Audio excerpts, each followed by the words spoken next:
প্রথমে আমরা চলে যাব ক্রোম ব্রাউজারে। সেখান থেকে গুগল থেকে আমরা লিখব জিমেল, GAMIL। জিমেল লিখে ইন্টার প্রেস করব। সেখান থেকে জিমেলে প্রবেশ করব। আমরা জিমেলে প্রবেশ করার পর আপনার সামনে এরকম একটা আসবে। তো আপনি এখান থেকে কম্পোজ যাবেন। কম্পোজ থেকে টুতে আপনি যার কাছে মেল পাঠাবেন, আমি যার কাছে পাঠাবো দিয়ে দিলাম। তারপর এখানে কি সাবজেক্ট দিব, আমি একটা ভিজিটিং কার্ড পাঠাবো। সেখানে আমি লিখে দিলাম আইকন। ভিজিটিং কার্ড কোম্পানির নাম হচ্ছে আইকন, এই নামে সেভ করা ছিল। তো সেখান থেকে আমরা অ্যাটাচ ফাইল যাব।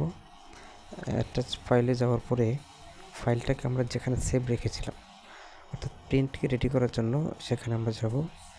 আমরা ওখান থেকে ফাইলটাকে জিমেল থেকে অ্যাটাচ থেকে ফাইলটাকে আমরা গিয়ে আমরা এখান থেকে ফাইলটাকে অ্যাটাচ করে দেব। অ্যাটাচ করার পর এটা পুরোটা নীল হয়ে গেলে এই পুরোটা নীল হয়ে যাবে।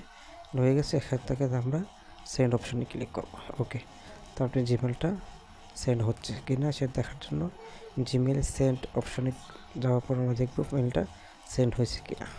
এভাবে আমরা একটা ডকুমেন্ট এক কম্পিউটার থেকে আরেক কম্পিউটার আমরা আদান প্রদান করতে পারি। সো ওকে, সবাইকে ধন্যবাদ।